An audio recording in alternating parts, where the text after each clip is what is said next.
Ladies and gentlemen, boys and girls, children of all ages, it is another edition of Two Tire Change. I am Big Rich Richardson and got a lot to talk about this week. In particular, the past weekend in Atlanta for the Xfinity Series and for the Cup Series, as well as a inaugural truck race at Lime Rock Park up in Connecticut on the road course up there. So we got a lot to get into with all that, as well as talking about the road course for the Chicago Street Race this coming weekend for the 4th of July weekend.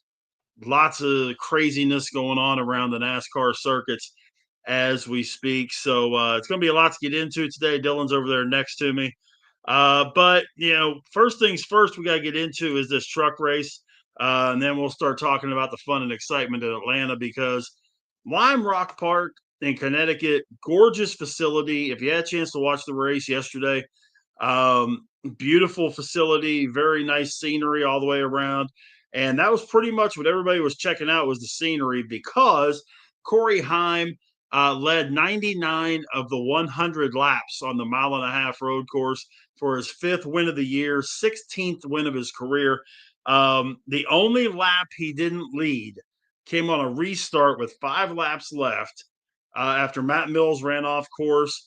Lane Riggs beat Heim to the start-finish line on lap 96, drove too hard into the first corner, and ended up with Heim getting into the lead right after that. So to say it was a dominant day by Corey Heim would probably be the understatement of the day. But at the same time, it's the first time they've run at that track. They ran at that track a long time ago. And it wasn't the trucks, but they had other racing there, and they've got other racing up there now in much of the lower classes. But when you sit there and you look at it, this is definitely something new for the truck series. And Corey Heim is doing right now what a couple of other guys have done in the past. Like when you saw what I'm drawing a blank on that, Ron Skinner did, or Mike Skinner, I'm sorry, back in the day, where he just dominated everything. And that's what Corey Heim's doing. He has 5 wins. He could very legitimately have 8. Miami has the electrical issues. He gets a bad pit stop in another race. He ends up getting caught up in a wreck in another wreck. He could have 8 or 9 wins where he has run up front and consistently during that race and had something happen. Still has the 5 wins, still leads the series, of course. But as we sit here for that race, of course, Corey Heim wins. Ty Majeski second, Gio Ruggiero third, Ben Rhodes fourth. Cam Waters, a real nice run there for the 66 in fifth. Chandler Smith sixth, Josh Bilicki seventh. Brent Cruz, one of those ringers they brought in, finishes eighth. Daniel Hemrick ninth, Tyler Ankrum in 10th. So the standings, of course, with Heim winning, that doesn't change anything in terms of the number of winners we have in the truck series. Only 3 more races, though, until we get ready for the playoffs there. But there are 3, 4, 5, 6, 7 drivers that have wins. Heim, Chandler Smith, Lane Riggs, Daniel Hemrick, Tyler Ankrum, Stuart Friesen, and Raja Karuth. The next 5 guys, because there's only 12 that move to the playoffs, the next 5 on points: Caden Honeycutt, Grant Enfinger, Ty Majeski, Jake Garcia, and Gio Ruggiero. First one on the outside looking in, Ben Rhodes. And right there behind him is Tanner Gray and Connor Mosack. So, a lot of names right there in that, right near the cut line, above the cut line, below the cut line. It's going to be interesting the next couple of races to see what happens with the truck series. They are out of action for the next couple of weeks. Not any major moves points-wise this past week. Ruggiero moved up 2. Caruth moved back 2. Nothing major. It was definitely one of those races, and this is developing into one of those setups that what's going to happen when it's all said and done is you're just going to see Corey Heim, unless something really drastic happens, he's just going to dominate. I don't see any way around that. He's been that good this season. It's a special season um, for that 11 truck and that 11 team. Uh, those guys are just studs back there. They really are. Do you remember? Hey, Rich, do you remember the seasons where like Greg Biffle or Jack Sprague would win like a whole bunch of races? Races No? where Troy Hines could put together one of those seasons, but yet everybody's going to talk about the big race at Phoenix, though. Oh yeah, I mean it's a different setup too because when Biffle and Hornaday and Skinner and those guys were doing this, it was based off of points for the whole season. It wasn't a playoff setup where you had a regular season, then you went into in essence bracket play. Um, I would rather go back to the old point system, to be perfectly honest. But that's just me. And I know there's a certain 7-time champion that would rather see that happen too. And he has been very public about that in Richard Petty. And we can get a little more into that as we get into the Cup Series race this past weekend. But when we look at my goodness, the Xfinity race, whew, Xfinity race was a really good race. You know what you expect to see, and it was what we expected to see. A lot of nip and tuck racing since they've changed the Atlanta, or I'm sorry, the Echo Park Raceway. It's not the Atlanta Motor Speedway anymore. Um, since they've changed the track to provide more drafting, more nose to tail, side to side, that kind of thing, there have been a lot more incidents. And you ended up in this race with some guys getting out early because of wrecks. You had guys that only finished a few laps. Parker Retzlaff and Josh Williams go 3 laps. Williams Sawalich goes 4, and they're all done. Sammy Smith only makes it 40 laps. He's done. Sheldon Creed, 41. Justin Allgaier, 42 laps in a 163 lap race. Anthony Alfredo only made it a third of the race before he wrecked. Austin Hill, who, even though he had the fastest lap of the race, finishes 26th. So you do have a first-time winner, though, in Nick Sanchez, who was extremely strong in the Truck Series last season. He's a rookie in the Xfinity Series, and you knew this was going to happen at some point. You knew Nick Sanchez was going to win a race, and it was this one. He took advantage of the situation, ended up edging out Carson Kvapil, who came in second. Sam Mayer third, Connor Zilich fourth, Taylor Gray fifth, Jesse Love sixth, Eric Almirola 7, Daniel Dye 8, Kyle Sieg 9, and Jeremy Clements in 10th. But again, you saw a lot of guys. Fortunately, most of those have wins, but some don't. Sheldon Creed doesn't have a win. He needs to get those points. Parker Retzlaff has had an absolute trash season. He can't get out of his own way.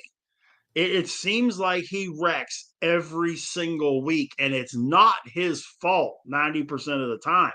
I mean, does Parker Retzlaff have a sign on his back that says, "Hey, hit me, wreck me, send me into the wall"? I don't know, but this year, that 4 car, I mean, I would be looking to change the number, do something. He has, let me pull this up because I was looking at this stat the other day and just shook my head. He has 6 DNFs, 6 in 17 races. Over a third of the races, he's had a DNF. He's only had 1 top 5, only 1 top 10. As good of a driver as he is, he's just had the absolute worst luck. And there's no questions asked about it. He has had the worst luck of any driver I've seen in a very long time. With what happened on Saturday, the standings, of course, you have a new winner. But Justin Allgaier with 3 wins, Hill with 3 wins. Connor Zilic has 2. Jesse Love 1. Brandon Jones 1. Nick Sanchez, of course, with his 1. Sammy Smith with 1. Eric Almirola has 1, but he's not competing for the championship, so that doesn't get him into the playoffs. So you can't count that in there. So that gives us 1, 2, 3, 4, 5, 6, 7 winners. Again, we're looking at 12. So Sam Mayer, Carson Quapple, Taylor Gray, Jeb Burton, Sheldon Creed. Creed is in on points because he has more top 5s. He's tied with Ryan Sieg for that last playoff spot. This is how tight this is getting. This is how important those single points are getting.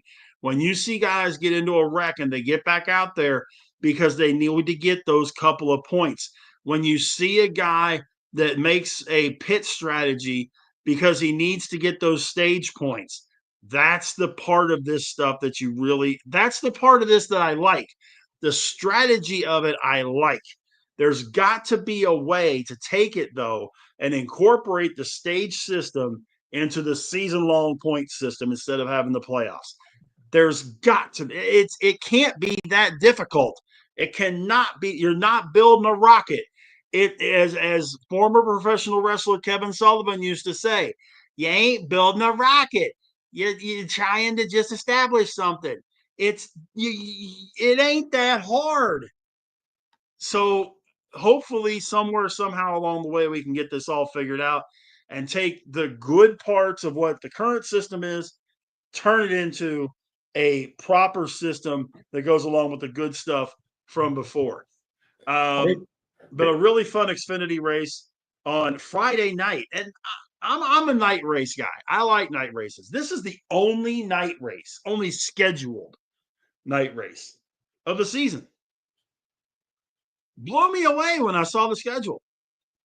This was the only Xfinity Series. I'm sorry, the Cup race was the only Cup race scheduled at night. The Xfinity Series has one more, but it's the only. I don't understand unless they're looking at it from the weather standpoint. That's the only thing that I can honestly think of. Rich, Talk amongst yourselves for a second. Rich, this weekend was the only Saturday night Cup race. Wait a minute. What? Only Saturday night Cup race on the schedule. All the other ones would be like Sunday. Monday and Rich is good. And Rich. Yeah, Rich, this weekend's race was the only Saturday night Cup race on the schedule. Right. Yeah, they just have gone away from the night races for whatever reason. They used to have 4 or 5 every season.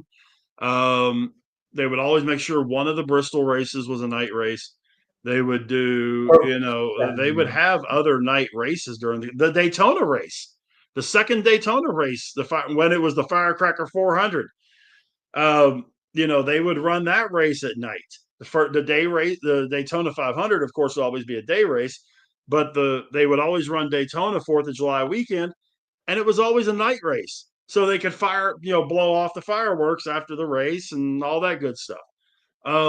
They used to have 4 or 5, maybe 6 night races during the course of the season, and they've gone away from that.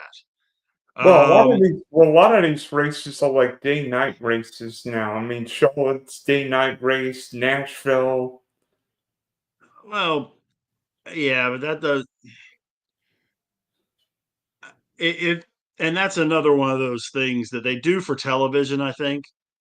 But that's another one of those things that need to get straight because, yes, does it create strategy problems? Yeah, because the way the car runs during the day is nowhere close in a lot of cases to the way a car runs at night.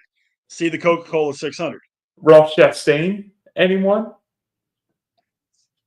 You never, I mean, the Coke 600 is the biggest example because if you honest to goodness look at the Coke 600, who that leads in the first 100 or 200 miles is winning at the end?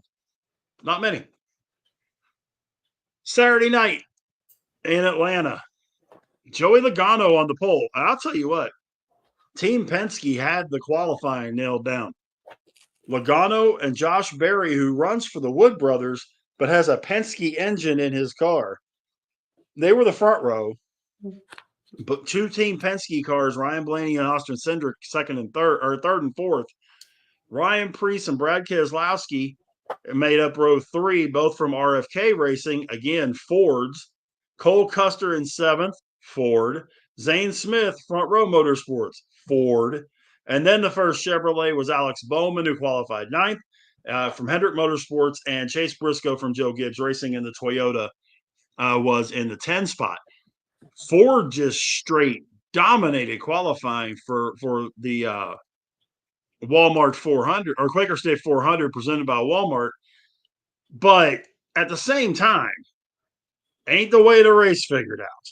So, and of course, there was a couple things that went on during the race. But before that, of course, we're watching the playoff picture. And this is also the first week for this in-season challenge. Now, what ended up happening was the last 5 races, they took the points of the last 5 races, took the top 32 drivers and bracketed them 1 versus 32, 2 versus 31, etc. You can go to NASCAR.com and look at the challenge, look at the bracket and how it was laid out. They offered $1 million to anybody who got the bracket 100% right. Okay, there has been a $1 billion challenge out there for the NCAA tournament as long as I can remember, and no one has ever come close. Putting $1 million out there ain't going to matter. They're not going to hit this bracket. Nobody. You could hardly hit an 8-team bracket, let alone hit a 32-team bracket, and God forbid a 64-team bracket. Nobody is. They could run this challenge from now till doomsday, and it ain't gonna matter. Nobody is gonna win that $1 million. Sorry, ain't gonna happen. But I really don't understand the premise for it, except for something else to follow during the course of the season. But okay, the prize at the end of this deal is $1 million. But you run a race, and if you place ahead of the person that you're racing against, you move on. We'll get into the craziness of how the bracket got busted after this is over. But we dropped the green flag. Everything is nice and calm. In the Xfinity race, you had a big crash in the first 5 laps. Not happening. First 7 cars, single file, Joey Logano, all those Fords, they're running. Carson Hocevar, who started deep in the field, moved up 11 spots in the first 11 laps. Call him what you want. And everybody knows I'm a big fan of Carson Hocevar. Call him what you want. The guy can drive, and he's aggressive. He don't play. So, he was a factor in this race. Then we get the ever beloved rain. Lap 37, the caution comes out for rain. Joey Logano says the track's good. The pace car drivers telling the officials the track's good, but they go to yellow. Okay, red flag now. After 7 laps of yellow, they go to red. So they delay for a little while. I don't remember how long. It's like 30 minutes or something like that. They refire. At lap 49, 6 cars stayed out, including Logano and including Austin Cindric. So you had teammates side by side there. And then lap 58 rolls around. And when lap 58 rolls around, okay, Christopher Bell spins through turns 3 and 4. He gets Ryan Blaney, Austin Dillon, Bubba Wallace, and a Christmas list of others. Kyle Busch ended up getting knocked up in the wall. AJ Allmendinger. Blaney's done for the day. Ends up finishing 40th. I've got a list here, of all the cars that got into that wreck. Bubba Wallace was in it. At the end of the race, there were 4 cars that were not involved in accidents. Can I take a wild guess on who those guys were? Go ahead. Chase Elliott. Yeah.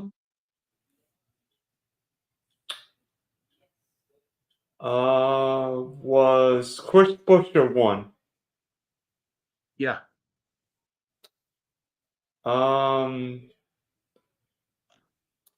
tell me what other manufacturer. I think Tyler Reddick was involved in the big wreck, but I don't remember where he was.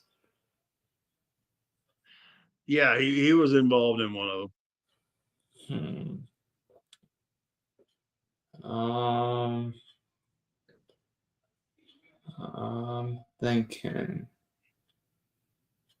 thinking who kept it?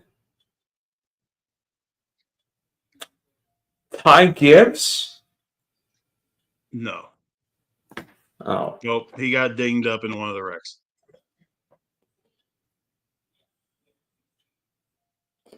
what manufacturers did they drive for? Yeah. According to what they showed, you had Elliott, you had Stenhouse, Sam, you had Bowman, and you had Zane Smith. Sam. I thought I saw Bowman in the big wreck. I thought I saw a 48 spinning on the back stretch, but maybe that's just. He was, but he never got hit. He spun. That's all he did. Did not hit a thing. So what you end up with all of this with the wreck is a red flag, of course. But here's your list of the cars involved in the wreck.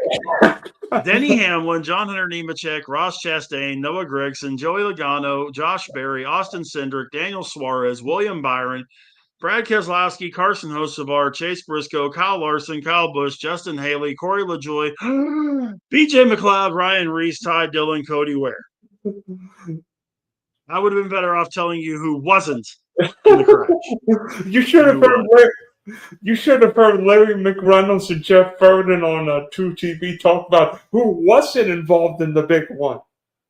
Yeah, I mean, it was absolutely freaking bananas.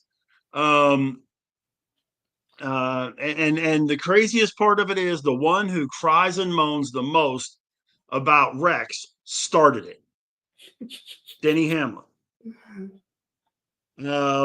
Everybody from eighth place back. I mean, there were 40 cars on the track, and there was about 25 that were involved in this wreck. There were a couple of guys. I'm not sure how they did it. Chase Elliott being one of them that drove straight through it, didn't hit anything. Well, Chase Elliott was leading when the wreck happened. That sure helps when you Um, lead and avoid the wreck. but when you get guys, um, look, Byron was done for the day. Corey LaJoie was done for the day. Logano was done. Um, you know, guys like that.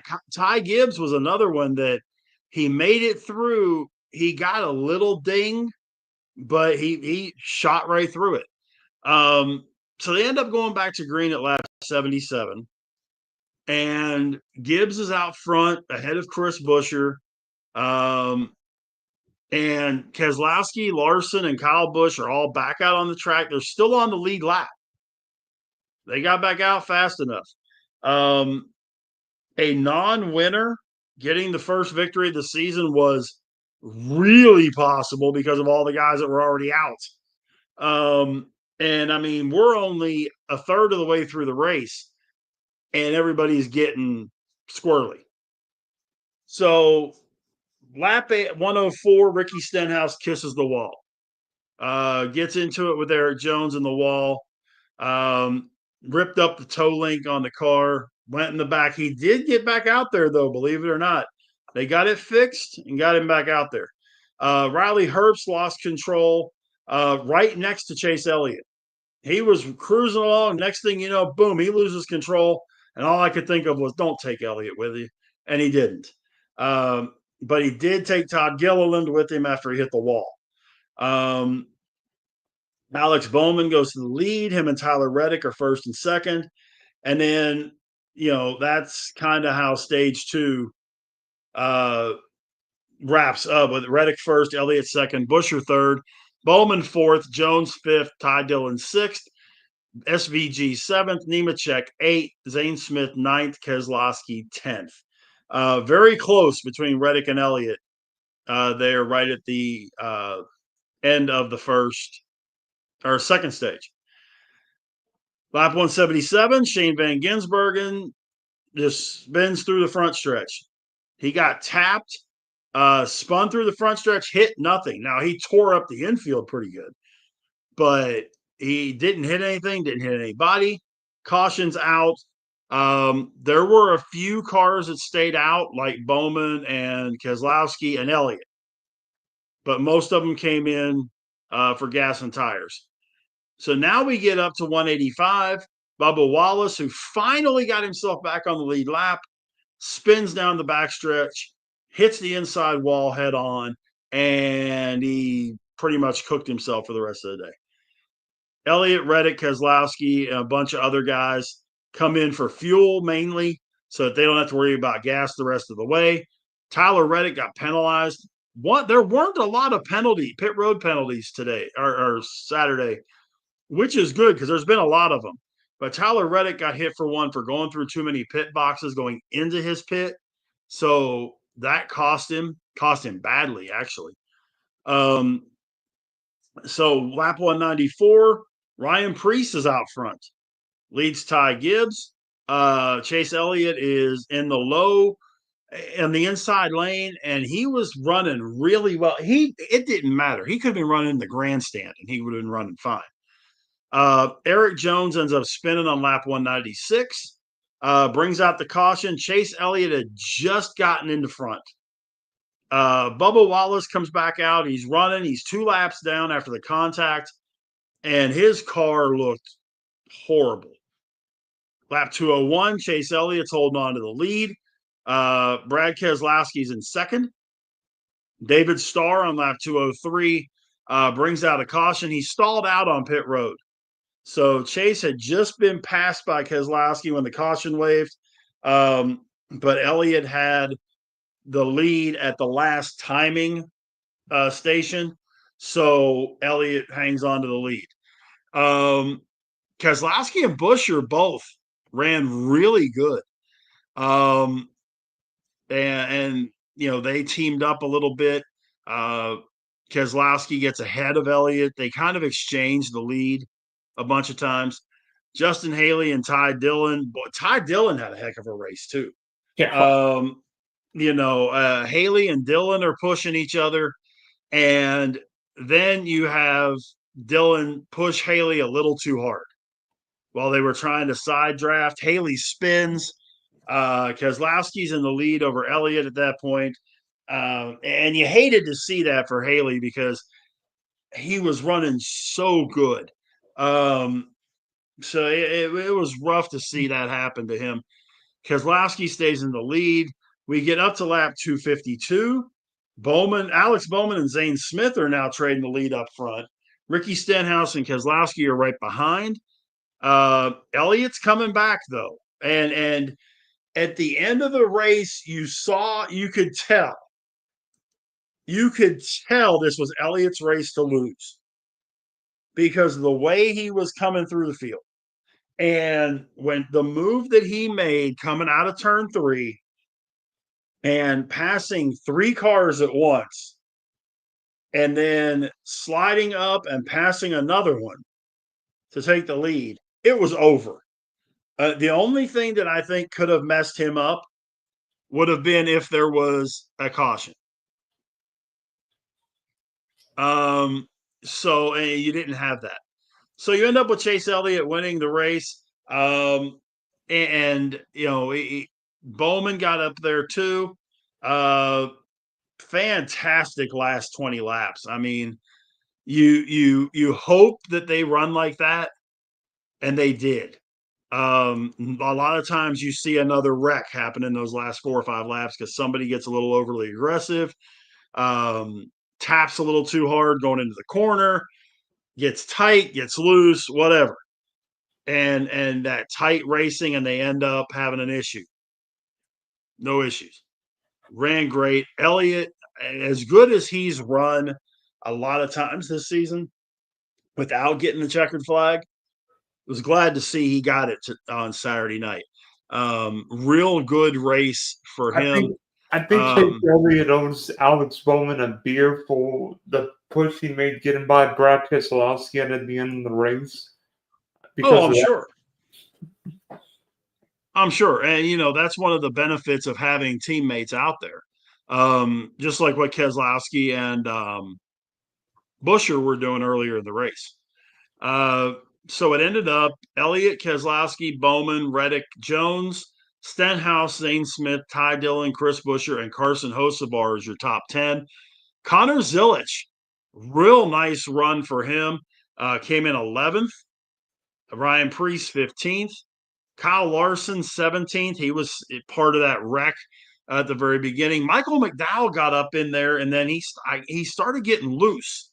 And for whatever reason, ended up getting all the way back to 18th by the time it was all said and done. Kyle Busch in 21st, SVG 24th. And then you've got some big names in the back, but they all had wins. Christopher Bell, Denny Hamlin, Josh Berry, Ross Chastain, Chase Briscoe, Joey Logano, William Byron, Austin Cindric, Ryan Blaney. All those guys had wins. So the only one that didn't have a win that got involved in that whole mess, if my math is right, was Daniel Suarez.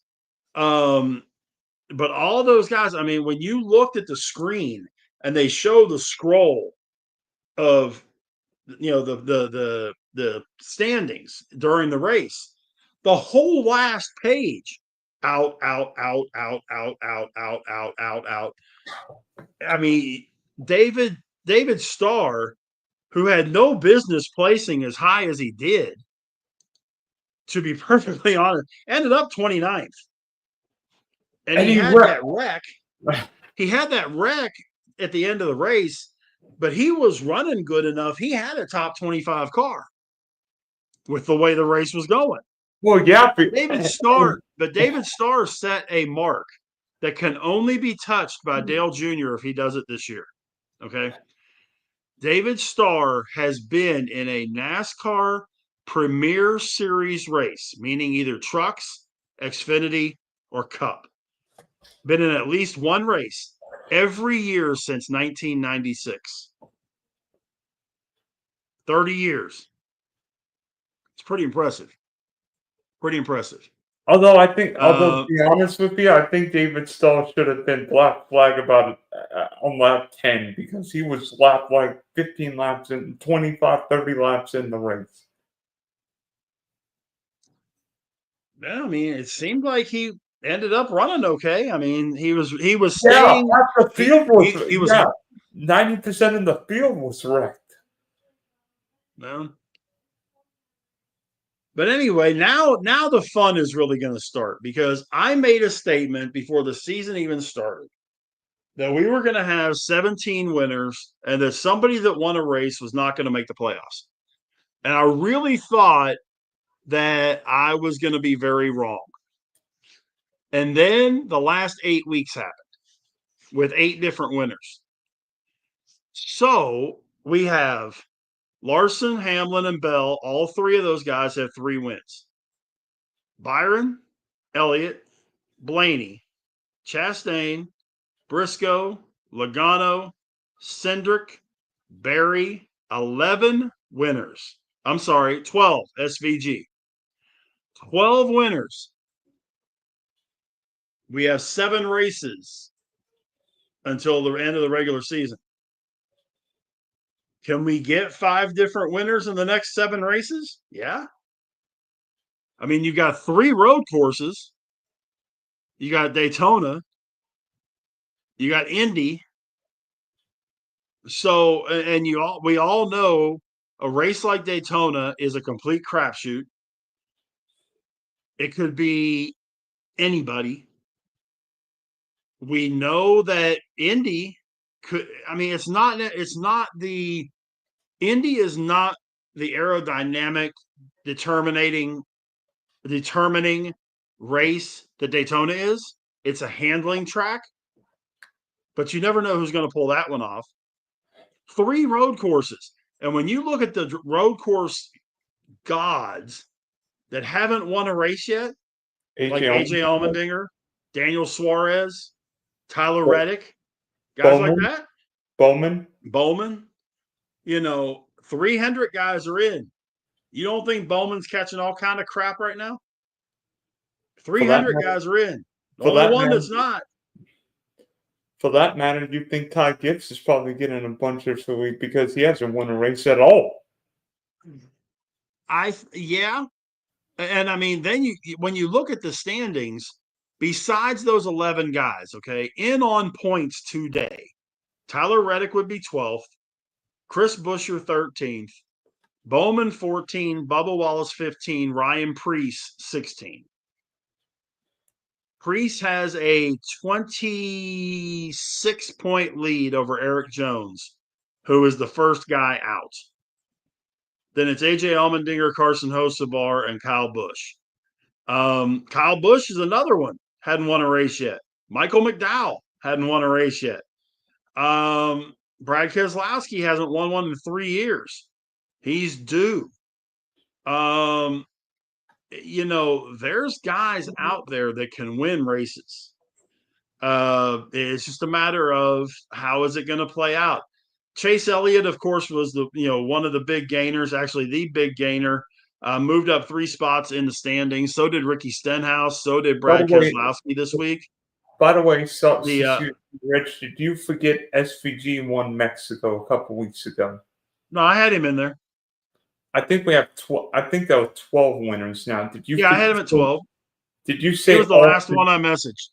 Did He you was the say last one that Austin? said. Did you say Austin Cindric? Yeah. Okay. So 3 of the Hendrick calls, 3 of the Gibbs calls, all the Penske calls, Josh Berry, SVG, and Chastain. And then Ross winning the Coke 600. Mm-hmm. But yeah, when you look at who dropped, Josh Berry, in fact, was one of the guys that dropped. He dropped 3 spots. If we were going points, dropped 3 in the points. And see, that's where this makes a big difference, because if we were going points, okay, if we're going points, you have 2 race winners that wouldn't be in the playoffs and one that would barely be in. Josh Berry and SVG would be out. Austin Cindric would be in by 10 points. Eric Jones Eric Jones and Cindric are tied for 15th. Allmendinger is 10 points behind Jones and Cindric. Hocevar is 3 behind them. Berry is 3 behind them, and Kyle Busch is 7 behind them, and Ricky Stenhouse is 1 point behind Busch. It's going to be tight, is what I'm saying. Mm-hmm. Can we get to where we have 5 winners and 5 non-winners in the next 7 races? We can. I don't know that we're going to, but we sure as heck can, especially with those 3 road courses. Last year it was Bowman that won the Chicago race. McDowell is a stud on the road courses. Reddick, but then there's the other guys. You got to remember the guys that have wins that are studs out there too, like Elliott, SVG, Byron, Larson. Those guys are studs on the race courses too, on the road courses too. So I mean, it's gonna be a fun rest of the regular season. It really is. I think that we're gonna see some fun stuff happen, and I still, until the mathematics say it's not going to work, I'm going to stick with my 17 different race winners. Hey, Rich, I've got a question. How many, if you play fantasy, how many of you guys were wrecked by lap 70 the other night? I do, and I had 4 different lineups. One of them, I lost Byron right out of the chute. I lost Byron in the big one. Had the other 5 guys finish. And 4 of them were on the lead lap. I had David Starr as my last guy, in fact. I had another one that I lost 2. I had 2 that I lost 3. Because I had one lineup that had Hamlin, Blaney, Keselowski, Allmendinger, Nemechek, and and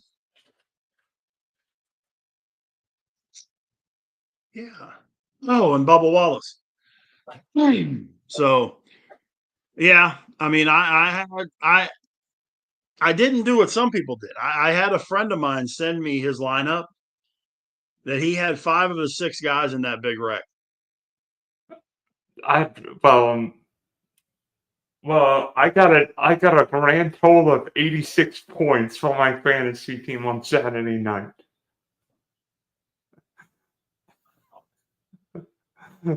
I cashed with 185. No, this fantasy, I don't know about DFS. Like, I didn't even care. No, I DFS. I DFS with 185. I do both. I mean, normally when you DFS NASCAR, if you don't break 200, forget it. You're not even going to break even. 185, and I won $4 on a dollar game. I won $4. Yeah, my fantasy team was Cindric, Joey, Ross, Kyle, Stenhouse, and Blaney. I had one team that I thought I was going to be in really good shape that I put out there, and I didn't. I did it in one of those. DraftKings has these $0, but a chance to win 10K if you hit first. And there's like hundreds of thousands of entries in this thing. It's a free contest. If you win it, you win 10 grand, right? So and it's still salary cap though. But I had Elliott, Byron, Larson, Gregson, Priest, and Hocevar. You just need to use Brad King. You would have been in the money. Well, but I mean, Gregson was in that wreck. Byron was in the wreck. And I was like, so, but yeah, I mean, the big contest that I entered in, and I don't usually do any big money stuff with NASCAR because it's so in flux. I do the big one I did was $3, and the winning team had 275 points. Normally, you got to have like 330, 340, something like that.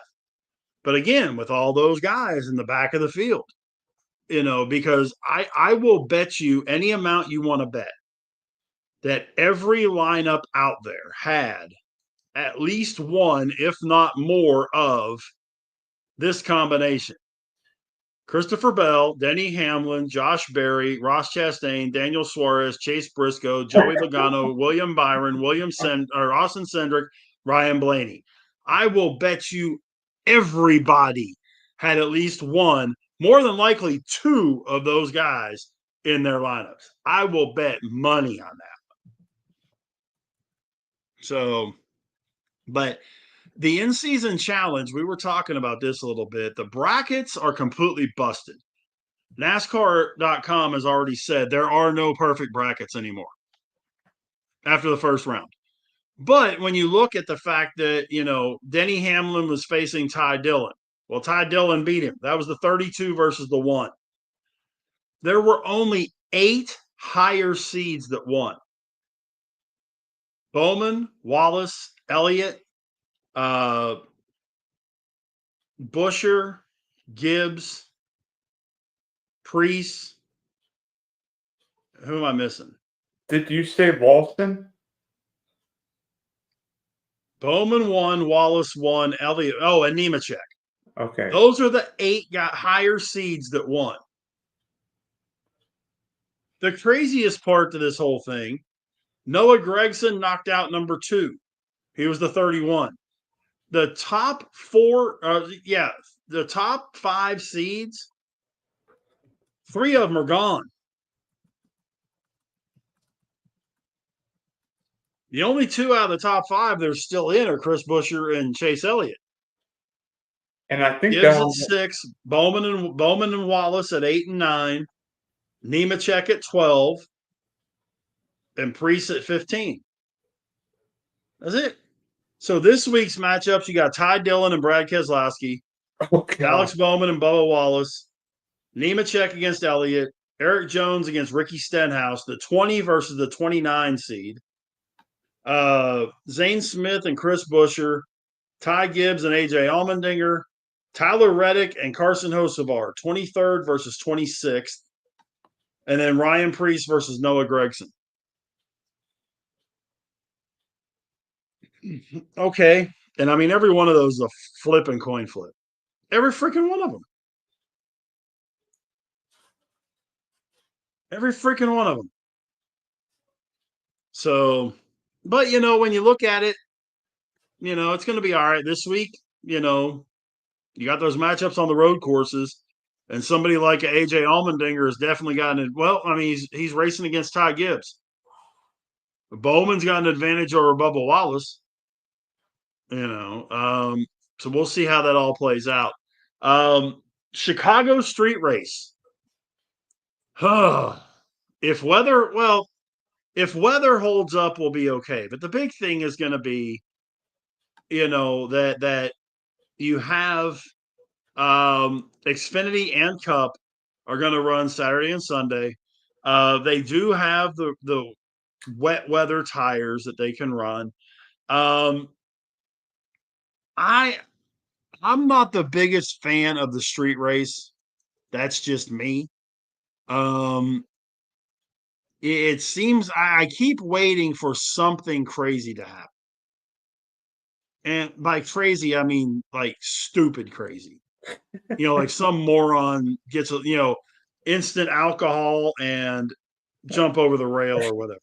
especially in Chicago when anything's possible. Well, that's true. But, I'm curious to see how it's going to play out there. Of course, favorites, take your road course guys. My favorites are going to, your favorites are going to be SVG and Suarez and Bowman and Elliott and Allmendinger and Walson, guys like that. Larson, there's going to be guys that normally do really well that aren't the greatest on road courses. See a Denny Hamlin, a Chase Briscoe, Brad Keselowski. Chris Buescher, not that great on road courses. Actually, I think the Keselowski difference. struggles. Hocevar's not that great on road courses. So it's going to be interesting to see how those guys all play out. There's guys that need points, remember. Then you get a guy like a Kyle Busch who is good on road courses. He's just not great, but he's good. Does that make any sense? So we got that happening too. I don't, if you were gonna, and I do this every week, if you're making me pick one, I'm gonna go Tyler Reddick, simply because of the sense of urgency. And he's really good on road courses. I'm not the biggest Tyler Reddick fan, but he's really good on road courses, and he has that desperation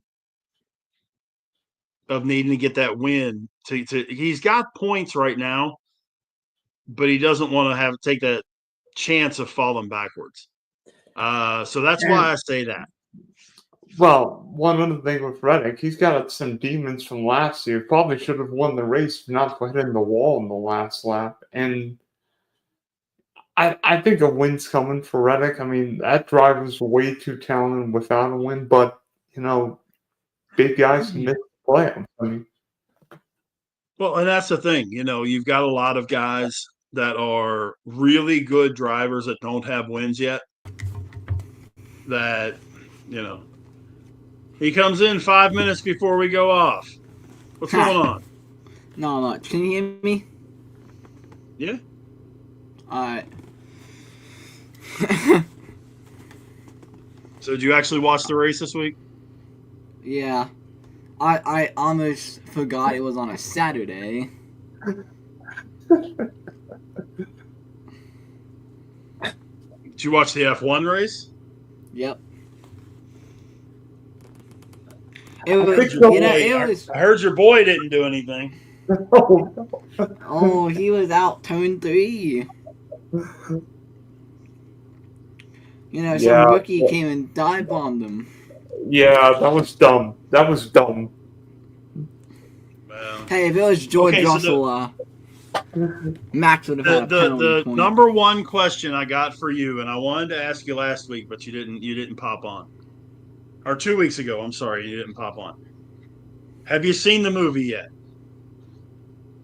I think I'm gonna see it this Sunday. I'm not sure.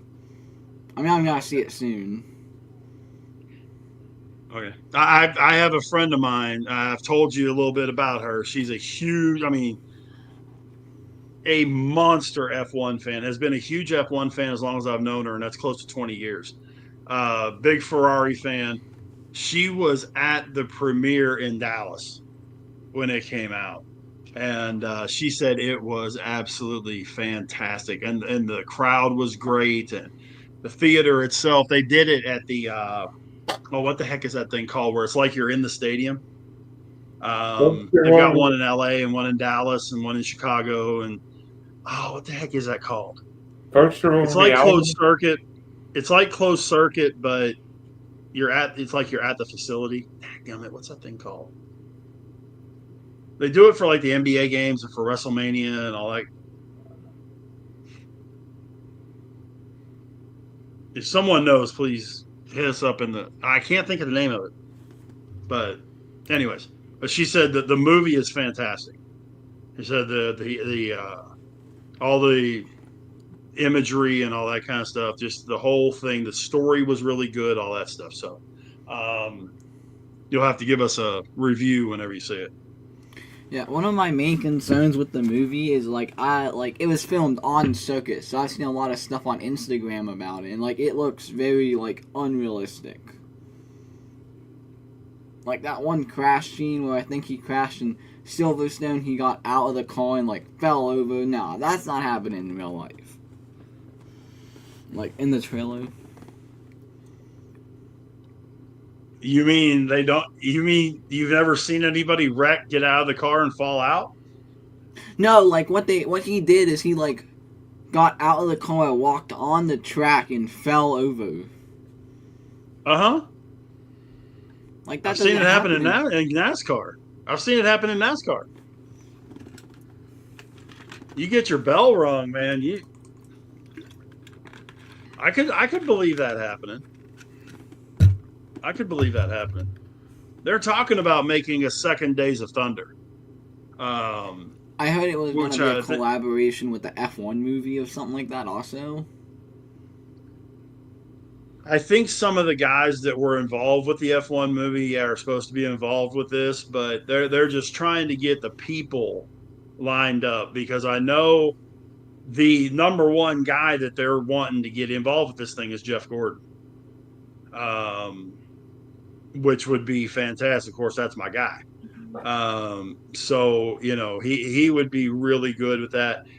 There's a few other guys that if they were going to work with the realism end of things would be real. Dale Jr. would be fantastic to work on something like that. Larry McReynolds, who knows the mechanics of the cars inside out, up, down, left, right. A Steve Letarte, a Robin Pemberton, guys like that. Those would be great guys to serve as, those experts that, I don't know if they did that with F1, with the movie for F1. They got Lewis. They got Lewis Hamilton and all that. Oh, okay. They got Lewis. He knows a couple things about those cars. Yeah, he's only won 100 world champion. Yeah, I mean, he knows a little bit about those cars. So, no, I mean, I think that, you have to do that. If you're going to do something like that, you've got to get a respected authority, hopefully more than one, in that sport or in that field to make it right. If they would have just done it without consulting anybody inside F1, then yeah, I could see, okay, forget that. Hey, by the way, Josh, why are you trash talking, saying that if Franco Colapinto hadn't held up Oscar Piastri gets Lando, nobody had gotten near Lando since what, lap 20? What? They were 20. Oscar and Lando had a 20-lap battle before Lando pitted, and then they started with a 4-second gap.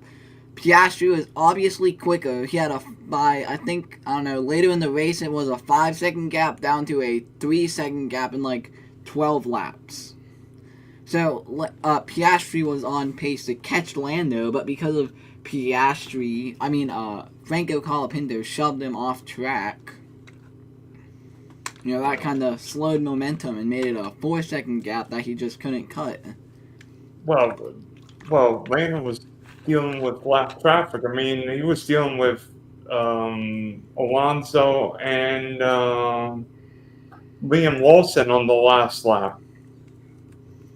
It's so funny. No, it was was Lawson lapped twice? Was he down 2 laps?